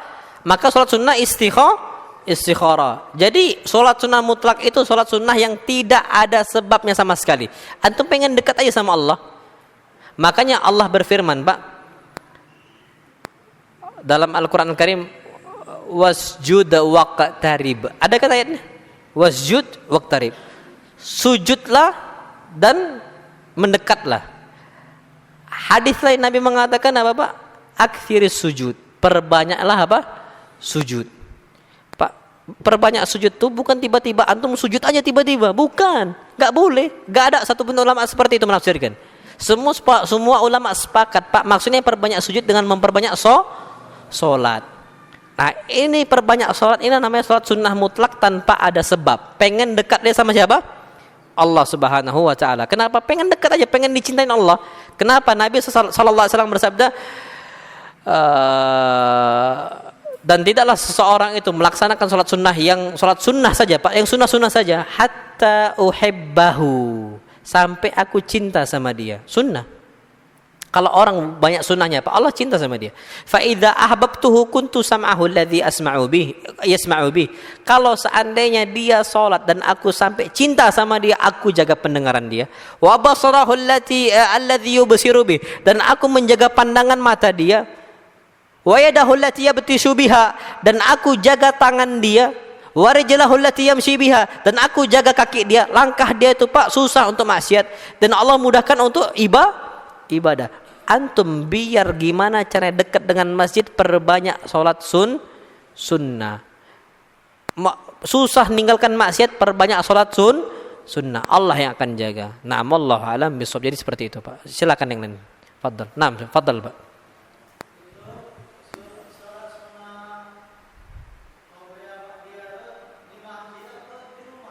Taib. Salat qobliyah ataupun ba'diyah apakah di masjid ataukah di rumah? Ingat hadis Rasul kita Muhammad sallallahu alaihi wasallam dalam hadis yang sahih, afdalu salatil mar'i fi baitihi ilal maktubah. Salat terbaik laki-laki di mana? Di mana? Di rumah. Illal maktubah, kecuali salat yang wajib. Berarti ketahuan, Pak, kita ini jarang salat sunnah. Jarang sholat apa? Sunnah. Kenapa Nabi mengatakan afdalu sholatil mar'i fi baiti, sebaik-baik sholat laki-laki di mana? Di rumah. Karena lebih banyak sholat apa? Sunnah dibandingkan sholat wajib. Sholat wajib cuma berapa? 5. Maka apa kata Nabi kita SAW? Sebaik-baik sholat laki-laki di rumah, bukan di masjid. Kecuali sholat yang wajib, baru di masjid. Nah, kita bayangkan ini laki-laki sholat di masjid yang paling afdal. Karena kenapa? Karena kita kebanyakannya sholat cuma 5 waktu saja. Padahal banyak sholat sunnah. Makanya kata para ulama, Pak, ingat, sholat sunnah qabliyah ataupun ba'diyah, gara-gara hadis ini di mana dilaksanakan? Di rumah. Apa fungsinya? Pertama, menghidupkan rumah agar tidak didudukin oleh syaitan. Apa hadisnya? Nabi mengatakan sallallahu alaihi wasallam, la taj'alu buyutakum maqabir. Jangan jadikan rumah-rumah kalian sebagai kuburan. Apa kata Nabi? Fa inna syaitana yafirru minal baiti alladhi yuqra'u fihi al-Baqarah. Karena syaitan akan kabur dari sebuah rumah yang dibacakan surat apa? Al-Baqarah. Maksudnya rumah itu penuhi dengan ibadah, salat, apalagi baca Quran. Semua, Pak, itu kita laksanakan di rumah kalau bisa. Di masjid udah banyak, Pak, orang di sini. Udah banyak orang ibadah di sini. Di rumah, Pak, jarang. Itu satu. Kemudian yang kedua, untuk pendidikan anak. Kenapa? Karena anak kita bisa sholat, Pak, kalau melihat kita. Istri kita bisa nggak haid? Bisa. Kalau haid, Pak, jangankan sholat sunnah, yang wajib tak sholat. Tapi siapa yang gantikan? Orang tua bapaknya. Dengan cara apa? Bapaknya berangkat ke masjid sholat wajib, pulang sholat apa? Sunnah. Nah, itu kata para ulama. Jadi memang laki-laki yang paling utama sholat sunnahnya di mana? Di rumah. Kecuali sholat yang wajib. Allah alam. Jadi ketipuan teman. Nah, taib. Allahu alam bisawab. Fadhal yang lain. Nah, silahkan. Nah, kalau rumahnya jauh, ujung-ujungan ke rumah lagi. Oh, naam. Taib. Anda ngerti, paham mana? Kalau seandainya sholat sunnahnya di rumah, nanti ketinggalan dapat takbir itu maksudnya. Sebenarnya caranya ya tinggal sholat sunnahnya dimajukan, taib. Tapi kondisinya banyak yang apa? Istilahnya masjid itu tidak ngasih waktu apa? Jeda, ya kan? Terus gimana? Maka kata para ulama tetap nggak ada masalah sholat di rumah. Kalau sudah adzan, datanglah ke masjid. Datang ke mana? Ke masjid. Toib, memang nggak ada jeda sama sekali. Kalau udah nggak ada jeda sama sekali, Pak, nggak mungkin kita sholat sunnah kan? Mau tak mau langsung wudu, langsung berangkat kemana? Ke masjid. Jadi kalau kondisinya Pak, kita kondisi dalam sebuah masjid tak ada waktu jeda, kata para ulama jangan sampai ketinggalan takbiratul ihram. Maka kita laksanakan wudunya itu di rumah, langsung berangkat ke masjid. Taib, kapan kita sholat sunnah qobliyahnya? Sholat sunnah qobliyahnya habis sholat wajib. Contohnya, sholat qobliyah zuhur, atau sholat qobliyah apa lagi? Maghrib lah, atau sholat qobliyah isya lah, dan sebagainya, terserah antum. Apalagi zuhur ini utama, Pak. Nabi mengatakan sallallahu alaihi wasallam dalam hadis yang sahih, man shalla qabla dhuhri arba'an wa ba'daha arba'an haramallahu wajhahu 'anil nar. Siapa yang salat sebelum subuh 4 rakaat, sebelum apa? Zuhur 4 rakaat, setelah zuhur 4 rakaat Allah haramkan wajahnya tersentuh api neraka. Tiba-tiba enggak ada waktu jeda. Habis la ilaha illallah, Allahu akbar, Allahu akbar. Kan gitu kan kondisinya. Maka gimana? Kondisinya kita qadha habis sholat wajib. Jadi 4 rakaat dulu, habis itu laksanakan 8 rakaat. 2 sama 2. Gitu dia. Jadi sebelum sholat sunnah, sebelum zuhur 4 rakaat itu Pak, bukan 1 salam, bukan 2 salam, 2 rakaat, 2 rakaat. Pada zuhur 2 rakaat, juga 2 rakaat. Boleh enggak? Boleh. Ada hadisnya? Ada. Apa hadisnya? Disebutkan dari Ummu Salamah, istri Nabi kita Muhammad sallallahu alaihi wasallam, ketika itu mau sholat ba'da zuhur, tiba-tiba kedatangan tamu dari salah satu kabilah. Akhirnya apa? Nabi sholat itu ba'dal asr. Apa kata Ummu Salamah? Ya Rasulullah, bukankah engkau yang mengatakan la sholata ba'dal asri hatta tusyriqa syamsu? Tidak boleh sholat habis asar sampai matahari hatta taghruba syamsu, sampai matahari terbenam. Kenapa engkau laksanakan sholat habis asar? Apa kata Rasul kita Muhammad SAW? Inna unasan min qabilati kadza wa kadza atauni. Sesungguhnya ada beberapa orang dari kabilah ini dan kabilah itu datang kepada saya, tamu. Pak, menjamu tamu hukumnya wajib atau sunnah? Wajib. Sholat ba'da zuhur hukumnya sunnah atau wajib? Sunnah. Dahulukan yang wajib dibandingkan yang sunnah. Maka Nabi sibuk sama dia. Fashaghaluni an salati ba'da zuhur. Maka mereka menyibukkan saya dari salat habis zuhur. Ha hiyallati taraktuha. Maka inilah 2 rakaat yang aku tinggalkan. Jadi Nabi qadha habis asar di waktu yang terlarang lagi. Itu boleh, apalagi qobliyah diganti ke ba'diyah di waktu apa? Habis zuhur, maka boleh. Na'am, wallahu alam bissawab, seperti itu. Yang lain fadhal. Contoh yang lain, ada salah seorang sahabat Nabi kita Muhammad SAW meninggalkan sholat qobliyah subuh. Qobliyah subuh Pak, 2 rakaatnya. Besar enggak pahalanya? Besar. Apa kata Nabi SAW? Raka'atul fajri khairun minad dunya wa ma fiha. 2 rakaat subuh lebih baik daripada dunia dan seisinya. Taib. Ternyata Nabi SAW melihat dia habis apa? Dia tuh sholat 2 rakaat habis subuh. Apa kata Nabi kita Muhammad SAW? As-salatu subhi marratain. Apakah salat subuh itu 2 kali? Atau as-subuhu arba'an? Apakah salat subuh itu 4 rakaat? Apa kata sahabat tadi? Ya Rasulullah, tadi aku ketinggalan sholat qobliyah subuh. Maka inilah yang aku kerjakan. Nabi Pak akhirnya cuma pergi saja. Oh kalau gitu iya. Dan Nabi tidak mengingkari. Berarti ini sunnah takririyah, sunnah persetujuan dari siapa? Nabi sallallahu alaihi wasallam. Berarti boleh. Nah itu kata para ulama. Jadi kalau kita ketinggalan, nggak sempet sholat qobliyah gara-gara tidak ada jeda, kita qadha habis sholat wajib. Maghrib kah dia, atau isya kah dia, atau subuh kah dia, kita diperbolehkan. Allahu a'lam. Fadhal yang lain silahkan. Silahkan Mbak. Nah.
Nah, nah, fadal.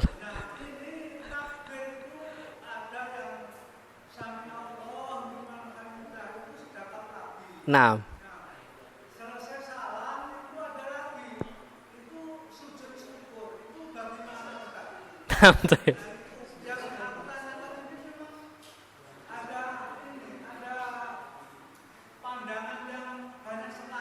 Nah, tahu. Nah, yang pertama tadi imam maksa jadi imam baca Qur'annya salah, apalagi Al-Fatihah. Ihdinas siratal mustaqim dibaca ihdinas siratal muttaqin. Sah atau tidak sah? Tidak sah. Imam dan makmum. Tidak sah. Imam dan makmum tidak sah. Kenapa? Karena dia merubah isi ayat Quran mengganti ayat yang lain. Itu namanya lahnun jali, kesalahan fatal, tak sah. Sedangkan membaca Al-Fatihah itu Pak harus sempurna. Jangan dikurangin, jangan dilebihkan, jangan diganti. Tidak boleh. Semua para ulama sepakat tidak sah kalau gitu Pak. Aslinya ihdinas siratal mustaqim, berikanlah kami ya Allah hidayah menuju jalan yang lurus. Yang lurus diganti siratal muttaqin, jalan orang-orang yang bertakwa. Walaupun artinya sama-sama baik Pak, tapi berubah artinya. Semua para ulama mengatakan ini lahnun jali. Kenapa? Tahriful Quran, merubah Al-Quran. Merubah Al-Quran hukumnya haram dan hukumnya dosa. Walaupun merubah arti yang baik, hukumnya haram, hukumnya dosa dan nggak boleh. Taib. Terus gimana kondisinya? Imam dan makmum tak sah. Terus gimana? Maka yang jadi imam itu orang yang lebih faham tentang Al-Quran.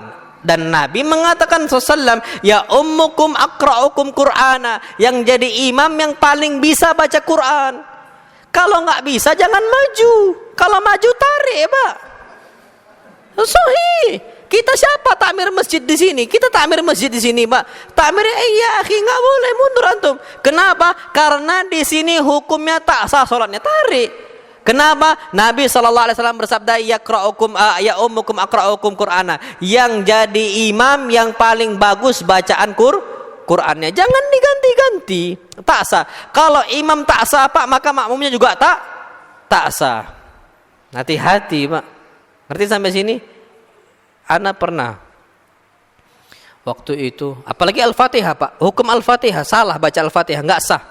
Al-Fatihah hukumnya rukun solat. Masih mending salah di surat pendeknya habis Al-Fatihah. Salah di Al-Fatihah nggak sah. Apa kata Nabi kita Muhammad SAW? La salata liman lam yaqra bi Fatihatil kitab. Tidak sah orang yang tidak sah salat seorang yang tidak membaca Al-Fatihah. Bacanya apa nggak betul, dikurang-kurangi. Allahu Akbar, alhamdulillah, nggak sah. Nggak sah. Ijma' para ulama nggak sah. Ada nggak di sini? Alhamdulillah, amin. Nggak sah, nggak sah. Tarawih biasanya, nggak sah. Kenapa? Nggak baca Al-Fatihah dengan sempurna. Maka kata para ulama yang seperti itu nggak boleh jadi imam, nggak boleh. Maka apa? Orang nggak bisa baca Quran sadar diri. Apa kata Nabi kita Muhammad SAW? Apa kata Umar bin Abdul Aziz? Umar bin Abdul Aziz Pak mengatakan rahimallahu mra'an arafa qadra nafsihi. Allah merahmati seseorang yang tahu kapasitas diri dia. Kapasitas diri dia jadi makmum, jangan jadi imam. Kapasitas diri dia cuman jadi pendengar, jangan jadi ustadz. Kapasitas diri dia cuman bisa berdiri tegak, maka jangan berjalan, udah selesai. Tidak usah kita itu mengambil yang bukan kapasitas kita. Ngerti Pak sampai sini? Itu satu. Kemudian yang kedua, sedekap habis i'tidal. Nah, apa hukumnya? Nah, sami Allahu liman hamidah. Tapi sami Allahu liman hamidah, apa hukumnya? Itu khilaf para ulama. Khilaf para ulama.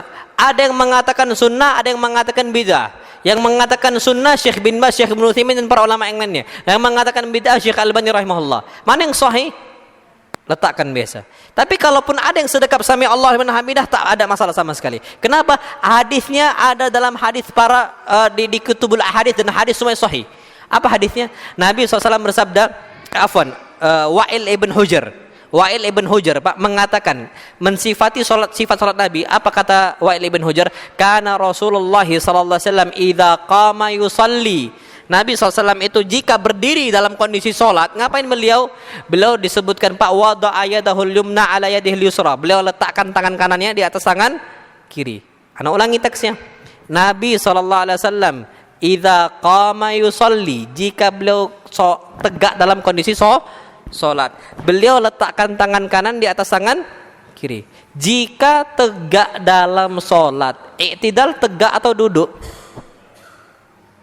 Berarti masuk nggak hadis itu? Masuk. Wallahu a'lam bishawab. Ini khilaf para ulama, tapi orang seperti itu faqad ashaba sunnah. Iya, dia telah melakukan sunnah Nabi. Orang yang i'tidal juga ashaba sunnah. Ini khilaf yang disebut oleh para ulama, jangan sampai gontok-gontokan. Itu khilaf yang terjadi. Syekh Ibnu Utsaimin mengatakan sunnah. Syekh Albani juga Syekh bin Bas juga mengatakan apa? Sunnah, dan banyak para masyayikh yang seperti itu. Tapi para jumhur, mayoritas para ulama termasuk Syekh Albani rahimahullah, maka kita sami Allahu liman hamidah, letakkan di sampingnya. Na'am, wallahu a'lam bishawab. Yang terakhir Pak tadi, sujud syukur. Nah, ini dia muskilah. Sujud syukur habis salam, katanya bersyukur sama Allah gara-gara bisa sholat. Nabi Pak pernah nggak kayak gitu? Dari awal Nabi diutus sholat sujud syukur habis salam, pernah nggak Nabi? Pernah nggak Pak? Nggak pernah sama sekali. Lah kita tiba-tiba setiap habis sholat sujud syukur. Mana dalilnya? Kata dia kan ini kan baik. Berarti dia beranggapan lebih baik dibandingkan Rasul sallallahu alaihi wasallam. Kenapa? Apa kata para ulama? Ibnu Katsir mengatakan laukana khairan nasabakuna ilaih. Kalau seandainya sujud syukur itu baik, pasti yang lakukan sahabat dan Rasul sallallahu alaihi wasallam pasti. Kalau kita sujud syukur Rasul nggak pernah lakukan, berarti kita menganggap diri kita lebih baik dibandingkan siapa? Rasul sallallahu alaihi wasallam. Jadi Pak, memang kita itu lihat Rasul pernah nggak lakukan. Antum cari Sahih Bukhari, Sahih Muslim, Abu Daud, At-Tirmidzi, An-Nasai, Ibnu Majah, Musnad Ahmad, Muwatta Malik, semuanya Pak antum cari kutubul hadis nggak bakal jumpa. Sampai hadis palsunya pun nggak ada. Hadis palsunya pun nggak ada. Apalagi hadis yang sahih. Maka kata para ulama jangan sujud syukur. Di sini banyak kayak gitu Pak ya. Nah itu jangan lagi dilaksanakan. Jangan, karena Nabi tak pernah melakukannya. Itu kata para ulama, kalau kita lakukan berarti kita nganggap lebih baik dibandingkan siapa? Rasul sallallahu alaihi wasallam. Fadhal yang lain silakan. Atau kita tutup Pak ya jam 9 ini. Insyaallah bulan depan lah kita lanjut lagi. Wassallallahu nabiyana Muhammad. Jika yang benar datangnya murni semua dari Allah, jika ada yang salah dan kekeliruan datangnya murni dari ana pribadi dan syaitan, dan ana berlindung dan meminta maaf dari kesalahan tersebut. Wassallallahu nabiyana Muhammad. Subhanakallahumma bihamdika asyhadu an la ilaha illa anta astaghfiruka wa atubu ilaik. Assalamualaikum warahmatullahi wabarakatuh. روحي وصارت دمع يجري